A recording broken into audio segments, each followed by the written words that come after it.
There are different ways of describing mental health, and one of the ones that we mostly use is according to what WHO has described mental health as being a state of mental well-being in which you're able to explore your full potential, you're able to contribute to the community around you, and you're able to cope with the day-to-day stresses.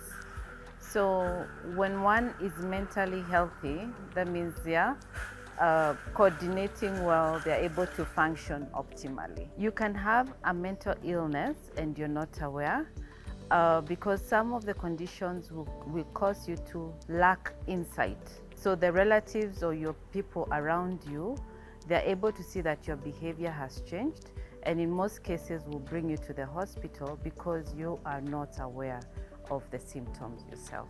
There is the assumption or myth that you'd never recover from a mental illness, which is not entirely true because it will depend on the factors that led to this mental illness.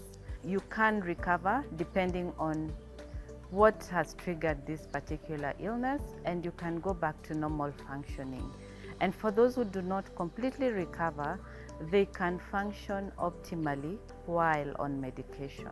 So having a mental illness is not like a life sentence that means that you will never function again, but it means when it is well managed, you're able to go back to normal functioning or completely recover depending on what it is that you're suffering from. There are those we manage the illness and they go back to normal functioning and don't need to be on treatment anymore.